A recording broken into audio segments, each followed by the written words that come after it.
You're always hoping you don't say the wrong city when you stand up at a podium because you're doing so many events. On the move, Democratic vice presidential candidate Tim Kaine zipping through Florida today as he makes one last pitch to voters on behalf of his running mate Hillary Clinton. 4 News Corner's Adam Pinsker one-on-one with Senator Kaine, who's confident despite being locked in a tight race with Donald Trump. Adam?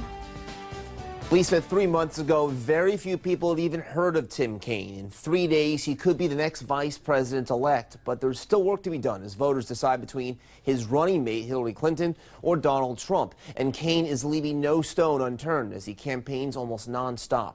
You could say he's a road warrior. I left the house on Sunday right after church, went to Mass, knowing, it'd basically be 9 days of just sprinting on the road. And that road is winding through the battleground state of Florida, including a stop at Fort Myers. You're always hoping you don't say the wrong city when you stand up at a podium because you're doing so many events in so many places. And every event matters, especially as the race between Donald Trump and Hillary Clinton is almost neck and neck. And no, I'm not surprised that the race is close. I always assumed that it would be. In fact, I encouraged Hillary to run in April of 2014, but I said, no matter what you ever see in a poll, this is hard to do. No woman's ever been president. But Kaine says factors beyond the campaign's control are influencing the voters, like Russia meddling in the election and the decision by the FBI to reopen the investigation into his running mate's emails. Leaks coming out of the FBI, really leaks that the director cannot control.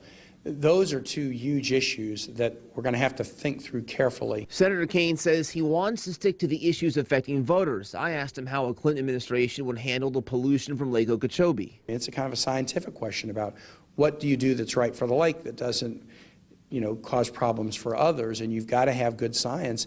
And this is a fundamental difference in the race. Hillary and I believe in science, especially around something like climate.